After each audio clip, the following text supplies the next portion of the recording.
Thank you very much. It's incredibly nice to be here. I think for both of us, it's an opening moment at Jaipur. Yaroslav is originally from Ukraine. He's written two extraordinary books. One is a non-fiction, Our Enemies Will Vanish.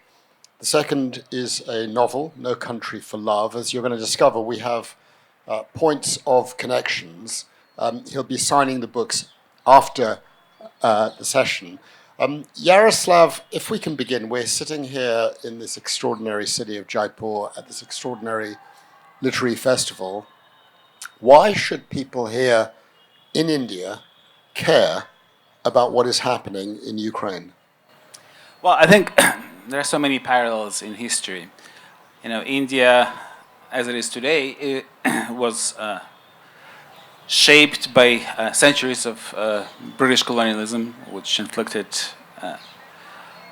tremendous damage to Indian culture, Indian society, the famines in the 19th and 20th centuries. All of that is also the experience of Ukraine. It was the experience of Ukraine historically in the past, when another empire, the Russian Empire, was outlawing the Ukrainian language, when the Soviet Empire created an artificial famine in the 1930s that killed millions. And now Ukraine is again being the victim of a colonial war. It's the bloodiest colonial war of the 21st century, a war in which Russia very openly says Ukraine should not exist. Ukraine is not a country. The Ukrainian language is invented, and we should just physically liquidate the Ukrainian elites and turn the rest of the Ukrainian masses into Russians. And it's very jarring for many Ukrainians that this nature of the war is not understood as an anti-colonial struggle in places like India and many other places in the global south, just because the empire that is waging war in Ukraine was historically an empire that was the opponent of the empire that colonized India.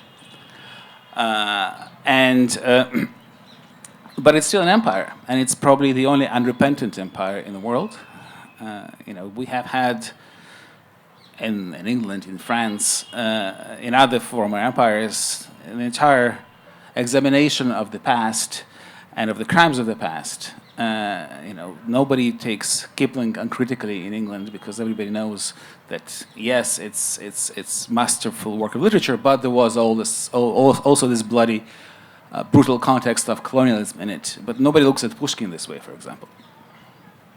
So that you're aware about the points of connection here and to give some historical context, my grandfather was born in the city of Lviv, which is today in Ukraine. But when he was born in 1904, it wasn't Ukraine, it was part of the Austro-Hungarian Empire. It then became part of Poland, it then became part of Western Ukraine, then became part of Poland again, then was conquered for a few days by the Soviets, then was conquered by the Germans for 3 years, and then became part of Ukraine within the framework of the Union of Soviet Socialist Republics. So it's a very complex situation. Can you give us a sort of potted history of Ukrainian identity? You said before they think Ukrainians shouldn't exist. In fact, it sort of goes further. They actually believe there's no such thing as a Ukraine. Mr. Putin believes there's no such thing as Ukraine. There's no such thing as Ukrainian identity. It doesn't exist. It's an artificial construct. Can you give us the short historical version of Ukraine? Yeah, well, what Putin says is that Ukraine is the invention of the Austro-Hungarian military in the First World War. He literally said it in a recent TV interview. Ukraine goes back to Kiev, the city where I was born. Kiev was established more than a millennium ago. And the original sort of states, they were called Rus. Then after the Mongol invasion, what is now Russia, mostly Russia, fell under the Mongol Empire that stretched all the way to India and China. Whereas the Kiev and parts west became integrated into Europe as part of the Polish-Lithuanian Commonwealth. And therein lies, I think, the difference in the traditions of statecraft and traditions of the relationship of the person to the state, because Ukrainian cities had Magdeburg Law, and they had a degree of personal autonomy that did not existed in Moscow. And through conquest and through centuries of oppression, I mean, Russia claimed to be the heir of Kiev, and in the Russian official history, there is no such thing as an independent, Kiev state. We're just sort of carrying its mantle. And any idea that Ukraine is a different country is actually very dangerous to the Russian sort of foundational myth. Because if Ukraine is a different country, then a great chunk of Russian history, as imagined by Russia, does not exist. And therefore, throughout the centuries, under the Tsars and under the Soviets, there was always a priority on making sure that Ukraine does not emerge as an independent entity, and on wiping out the language, wiping out the culture. And they've done it much more thoroughly even in the Soviet times. We all know about the dissident writers in Russia, Pasternak, Mandelstam, who were, executed and banned, but we still know about them. The executed Renaissance in Ukraine at the same time was so thorough, they didn't just kill everyone. They wiped out the memory to an extent that me, growing up in Ukraine, I didn't know about them until the 1990s. So let's just take it step by step. 1945, the Ukrainian Soviet Socialist Republic, in effect, is created. 1920. But then after 1945, it is recognized internationally. It gets its own seat at the United Nations. There is Soviet/Russian recognition of the identity of a Ukrainian entity, a Ukrainian nationality. There is resistance within the USSR. Can you say a little bit more about that? There's an interesting thing that is going on these days in many museums of the world, in which painters identified as Russian painters are being re-identified as Ukrainian painters. Can you talk a little bit about that period, 1945 to 1990, which is the period in which you were born, and how it was in terms of your own sense of identity in that period? And then we'll take it from 1990 and then up to the present day. Yes, obviously, so many people who come from Ukraine are not identified as Ukrainian because as Ukraine did not exist as a country, a state, in a framework, of global recognition, they just had to go and develop a different culture. Joseph Conrad was born in Ukraine. Nobody talks about him as a Ukrainian. Kazimir Malevich was always described Russian, Polish, even though he was born and grew up and educated in Kiev and lived there for a long time. So Ukraine have a long list of people that they think are wrongfully mislabeled as non-Ukrainians. But that's the fate of peoples without countries, I guess. I think what happened in 1945 was very profound, and it was a rethinking of the idea of Ukrainian nationalism. Because let's be frank, Ukrainian nationalism, like most European nationalisms in the early 20th century, was toxic. It was an ethnic nationalism. Quite a few Ukrainian nationalists at the time aligned with the Nazis and were complicit in some of the worst atrocities of the Holocaust. That is a sad page of history, and as a Ukrainian historian, Yaroslav Trofimov wrote in his History of Ukraine, he phrased it really well. He said, we always sort of very proudly talk about how Ukraine is West-leaning and looking West. Well, West-leaning in the 1930s meant adopting some of the worst ideologies of the West, such as Nazism.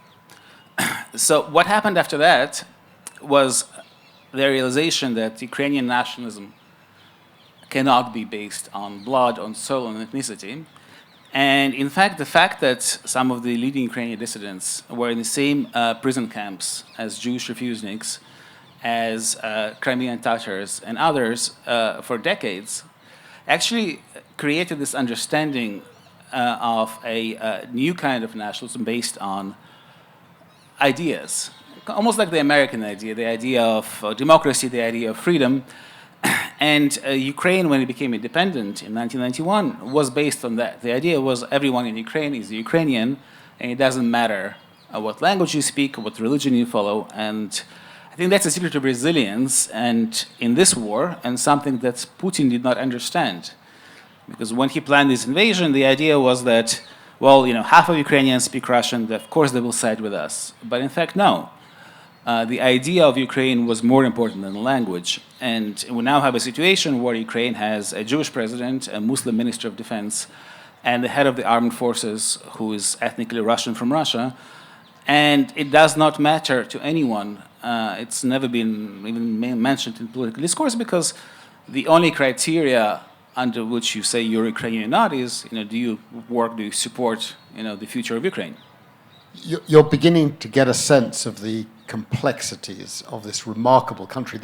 I only went for the first time in 2010, and I hadn't appreciated the complexities that Yaroslav is beginning to share with us. I also hadn't appreciated the sheer physical size of Ukraine. It is a vast country, and within that vastness, over 1,000 kilometers from west to east, or from east to west, depending on how you want to put it, as I've traveled around, the political perspective does change.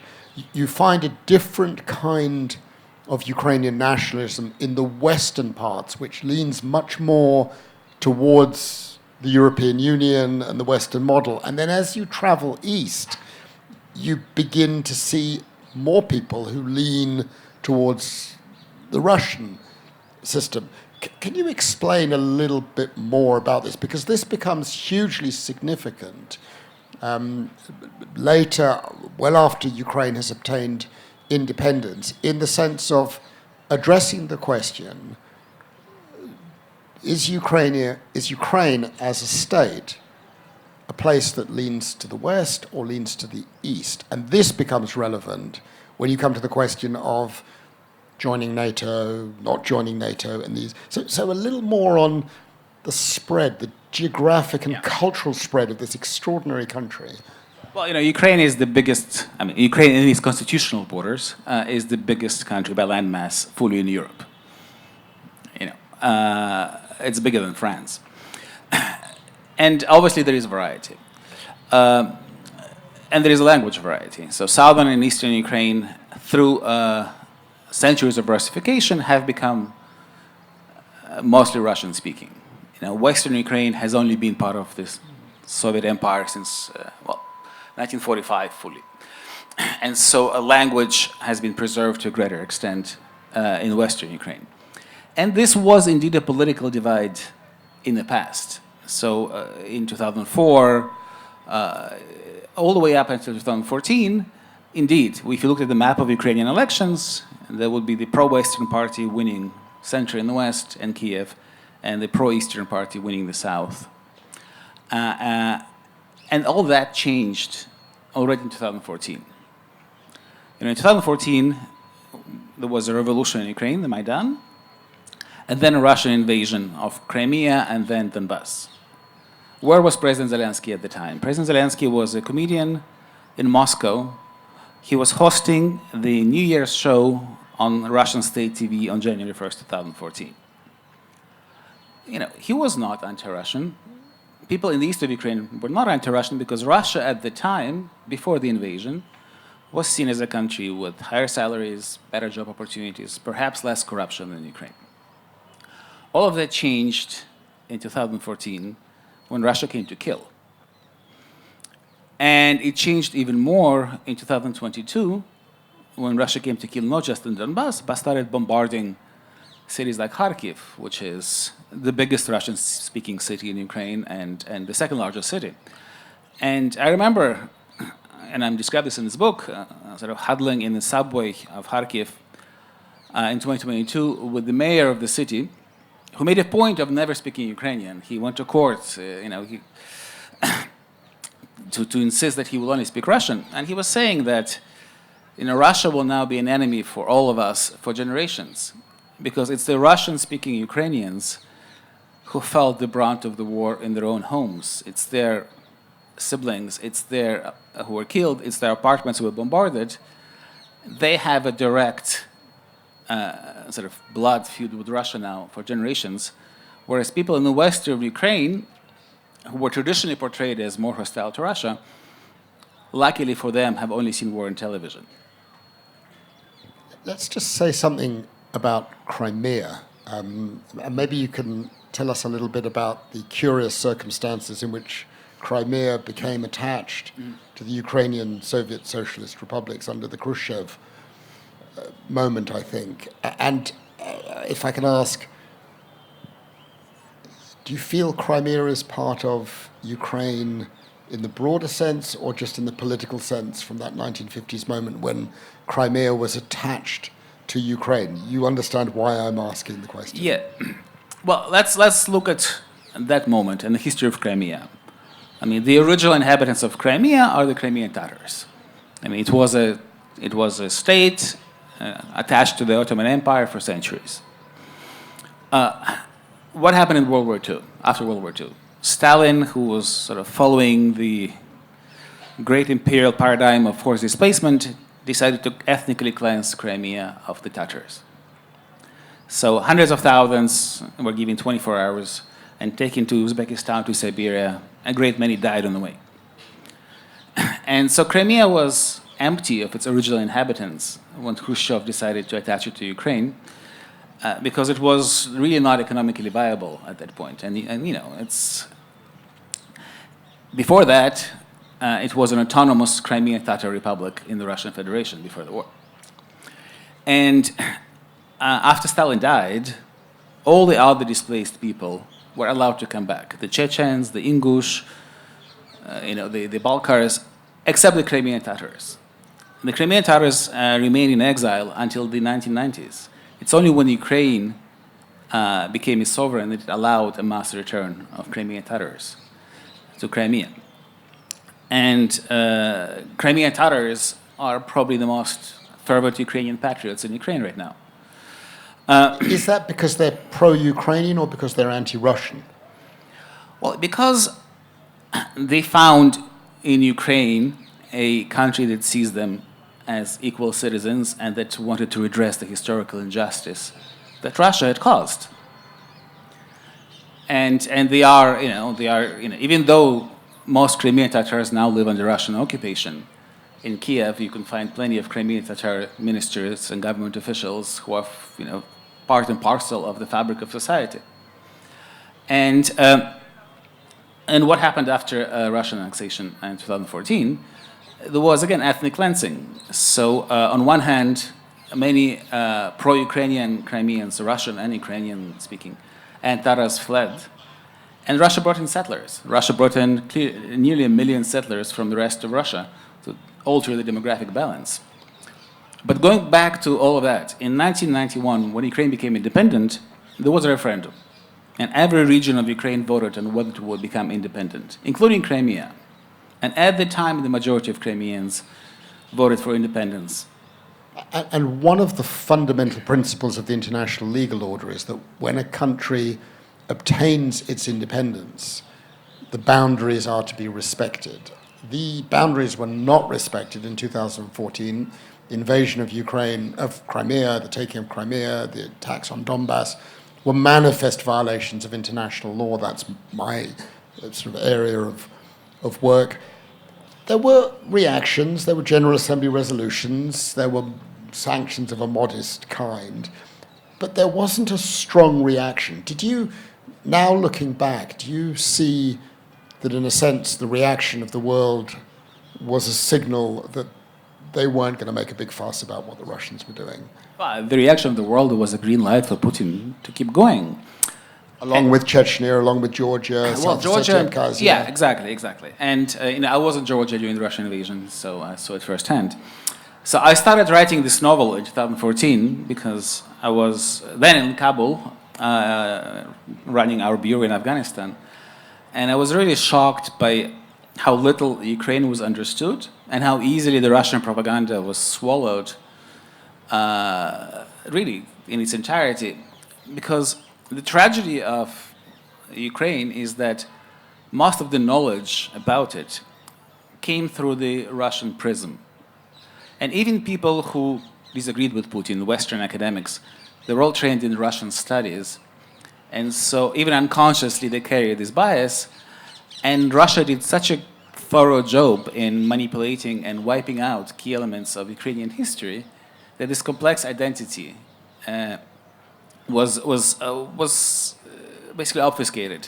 And so it was really easy for the Russians to say, oh, all the Ukrainians are Nazis, they're doing this because, whatever, they love the Third Reich. Whereas, the reality was very, very different. 2014, the West and most of the world sort of turns a blind eye to what's going on when a large part of the territory of Ukraine is occupied, is annexed, is then severed, allegedly by the Russian acts. And then we have 8 years of occupation and a sort of Cold War, and then a build-up.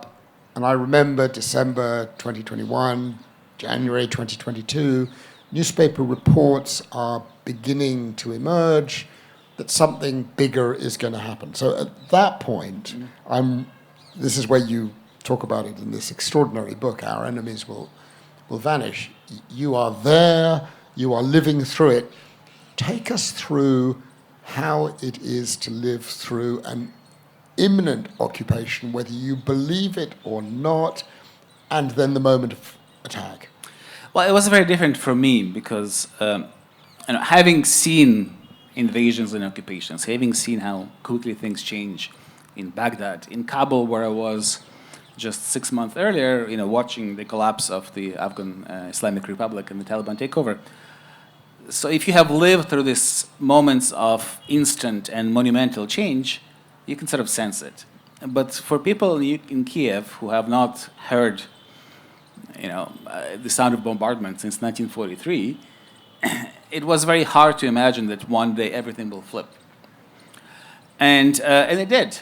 And did you expect it to? Were you thinking something was going to happen, or did you think, no, this can't actually happen?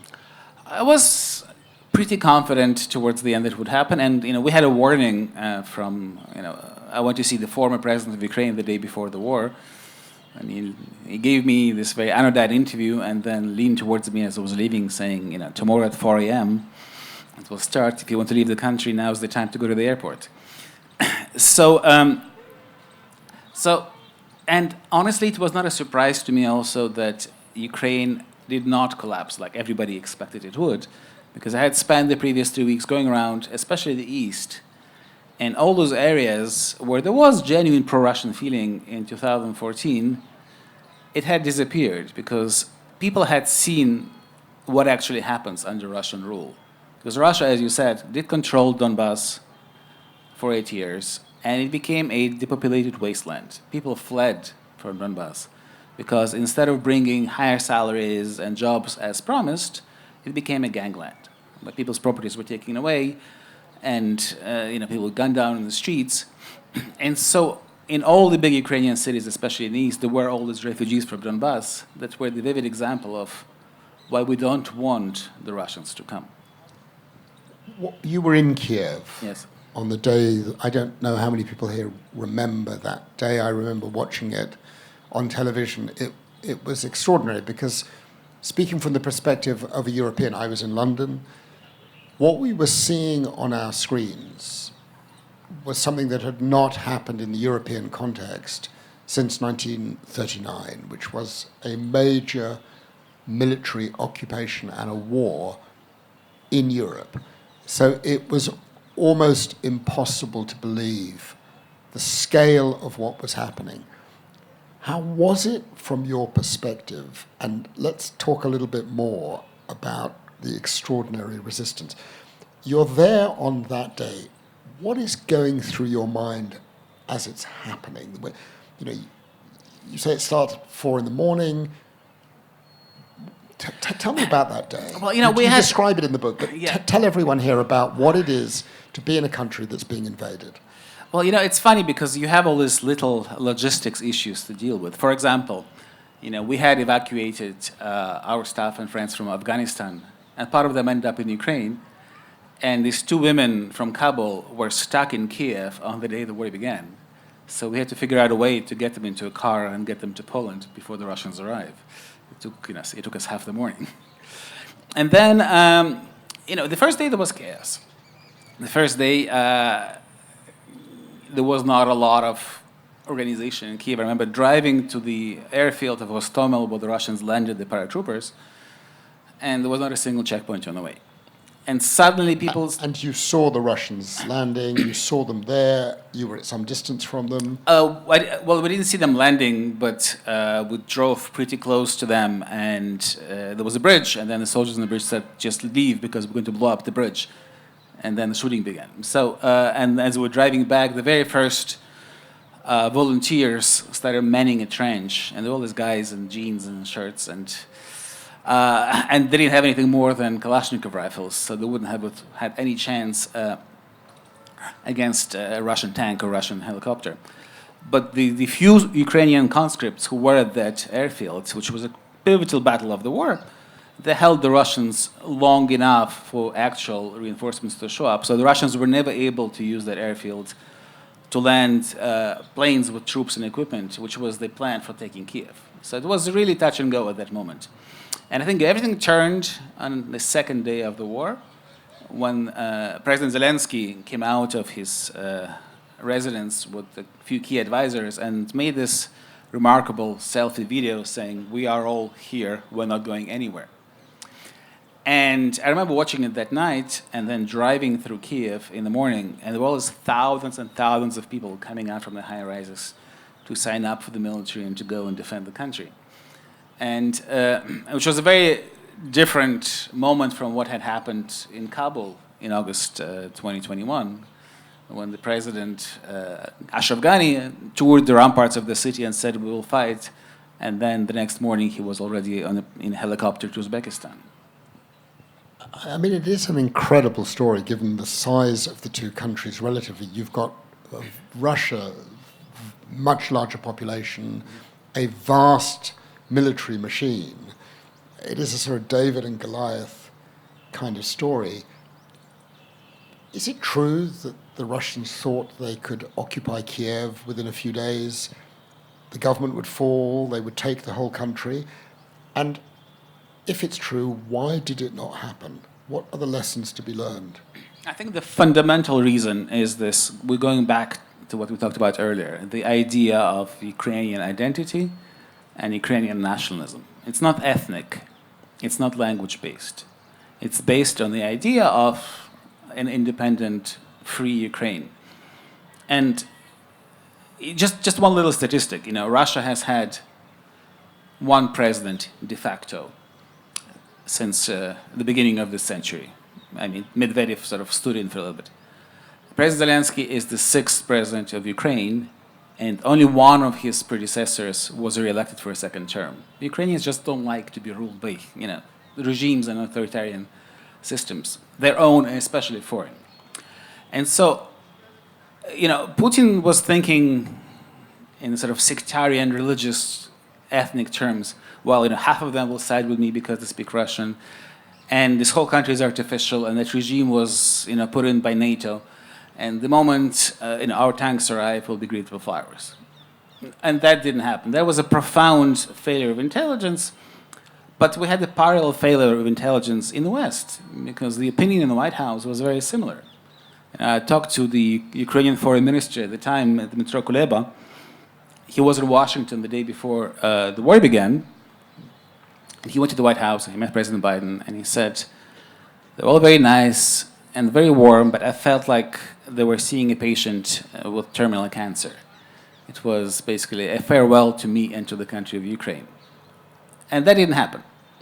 Ukraine, without much Western help, managed to repel this initial Russian invasion, to save Kyiv, to save its independence, and to set the stage for this protracted war that we have now, where the Russians are losing tens of thousands of people to take one little town every couple of months. So just stepping back slightly, we're going to move on to where things go next. And hovering above us is the question that I asked at the beginning: why should people here in Jaipur care about this issue? What does this tell us about the nature of the international order and the efficiency, the effectiveness of international institutions, international rules prohibiting the use of force, and so on and so forth? What's your take on the broader significance of what happened in February 2022? Well, I think it was really the nail in the coffin of the international order as many people hoped it would emerge after the end of the Cold War. There were all this idea of the UN playing a role in ending conflicts, which it did for a while, in places from Cambodia to former Yugoslavia. The idea of the international law as such, ICC, and the universality of human rights. So Putin doesn't believe in any of that, even though he likes to talk about, he's the paladin of the global fight against neocolonialism. I mean, what he really wants is to be recognized by the other empires as an empire that can do what it wants to do in its own sphere of influence. So it's really a return to the 19th century concept of imperialism and naked land grab, which is what it is. And I think he legitimized that idea, and which is, in a way, a return to what has always been in the world. One is often reminded of the Melian dialogue in the Peloponnesus Wars, where the Athenians come to Melos and say, I know we are neutral, but we are strong, give us your island. And the Melians say, well, that's not just. And the Athenians say, well, tough, the strong do what they want and the weak suffer as they must. And then they besiege Melos and kill the men and enslave all the women. And we're kind of at that stage again. We're not just Russia. I mean, we're seeing President Trump making threats to invade Greenland, take the Panama Canal, just imposing sweeping tariffs on Canada. A shoe has yet to drop with China, but China is clearly building up its military potential for a possible war in Taiwan and is building bases all over the South China Sea. So we're now kind of entering, again, this age of brute force and dog-eat-dog. And Russia is the one who started this process. President Trump, who I'm sure people here know better than me, has described Prime Minister Modi as his best friend in the world.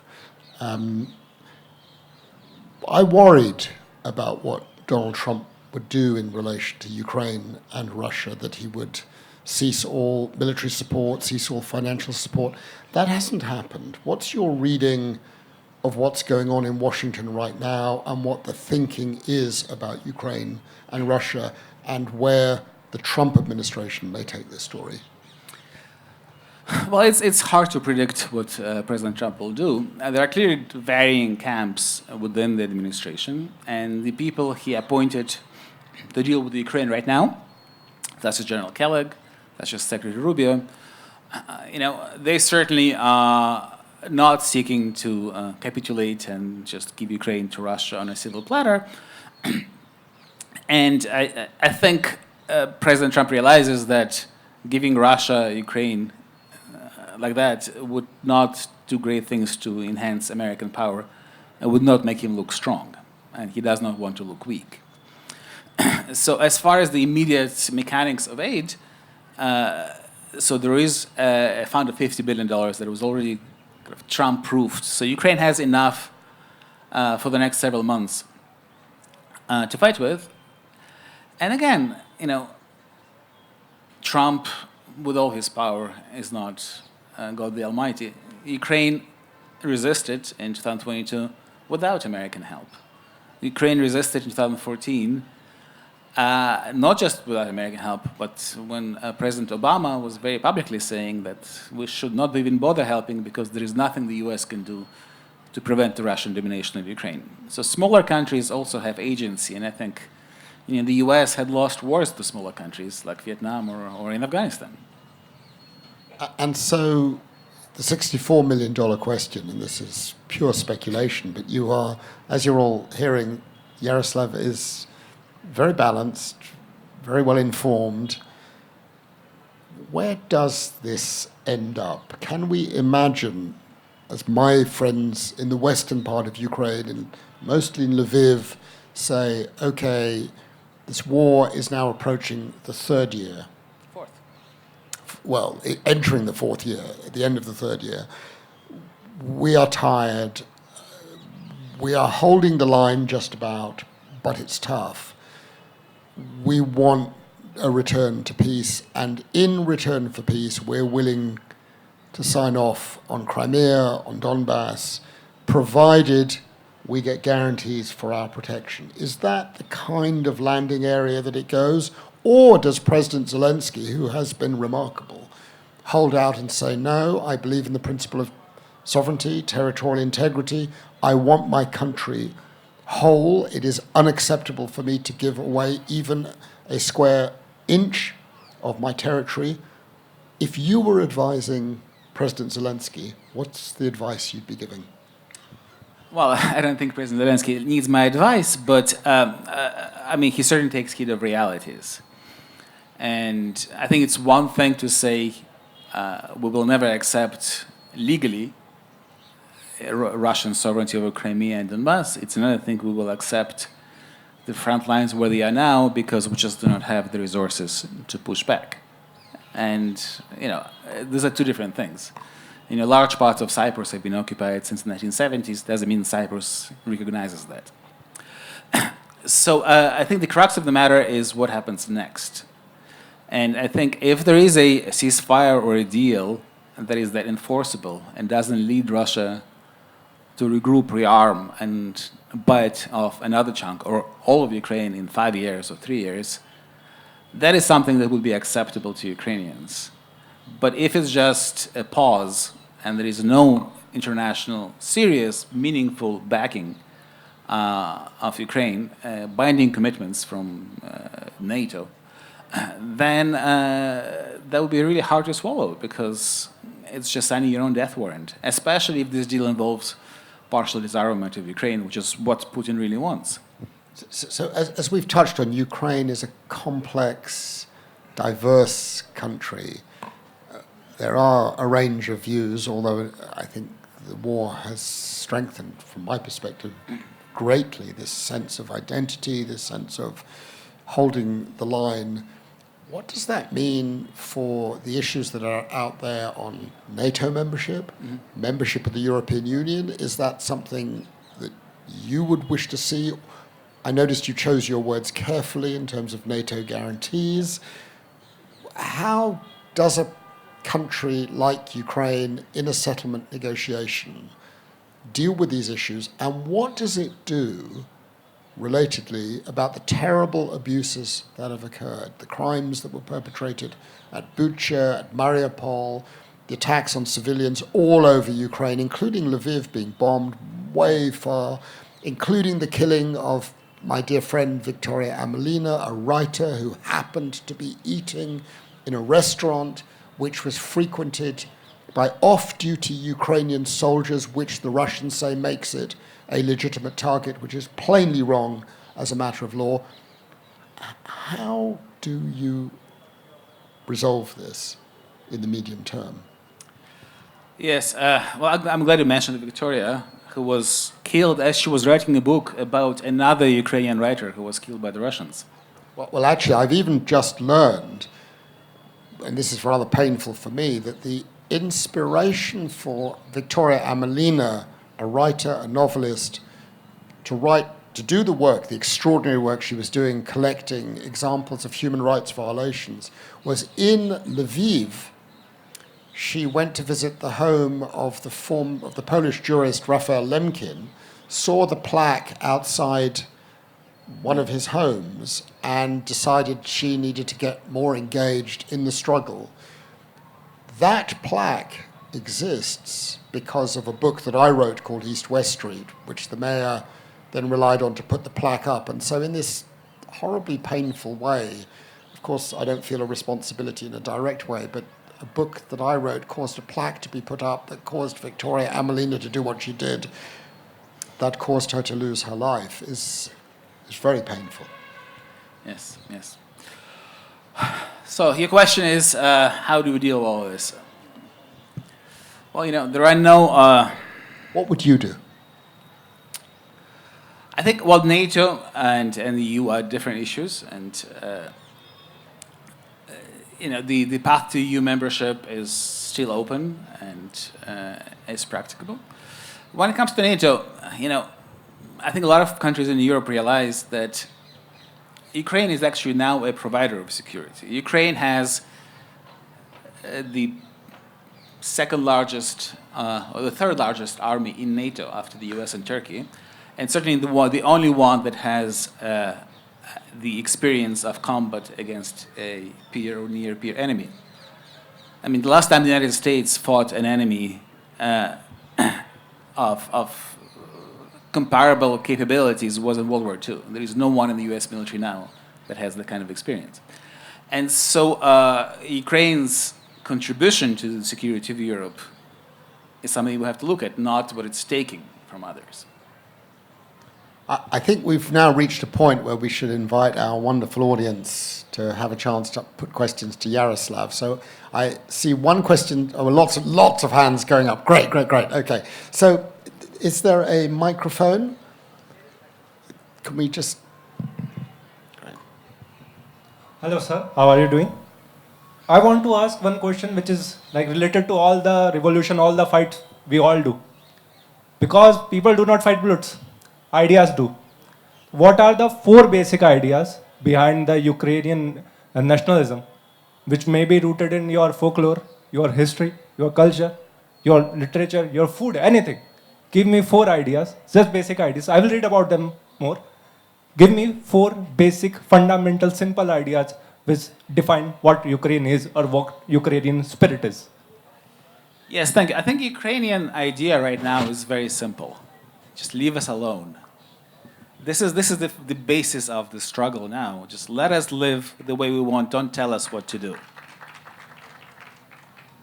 And yes, I mean, I think if you look at the Ukrainian historical tradition, Ukrainians have always prided themselves on being free people. Serfdom was only brought to Ukraine in the 18th century under the Russian occupation. And that idea of individual freedom, I think, is very, very important to the collective identity. Next question, please. President Zelensky started off as a comedian and nobody took him very seriously. And he's become one of the most well-known faces probably in this century, and a leader who really fought for Ukraine. And my question is really that, do you think he individually did make a difference to the resistance and the outcome? And the larger question is, do individuals from all that you have seen in Afghanistan and Iraq, you think individuals make a difference? Well, individuals do make a difference, and we're seeing this in world history now. I think Zelensky being an actor was actually the perfect kind of skill that was needed at the moment when Ukraine was invaded and he needed to rally global support. And him going on television every day, speaking to rock festivals, to university commencements, to parliaments around the world, was really instrumental in rallying this support and making sure the weapons started to flow in the battlefield. I think this is his greatest contribution, other than staying, unlike other presidents, Ashraf Ghani, for example. I think we have time for one more question, I'm told. So there's... Thank you. India faces a similar situation where parts of India are occupied illegally by Pakistan and China. What would be your view as a Ukrainian citizen? What should India do? Well, I think it would be presumptuous of me to advise India what to do in Kashmir or in Chin. But India has diplomatic relations with both Pakistan and China, and there has been dialogue, and there is no state of open war now. I'm afraid, I know there are more hands, but I'm being told, even though my watch says it's a little early, that I've got to stop. So please join me in thanking Yaroslav for sharing this time with us. Thank you.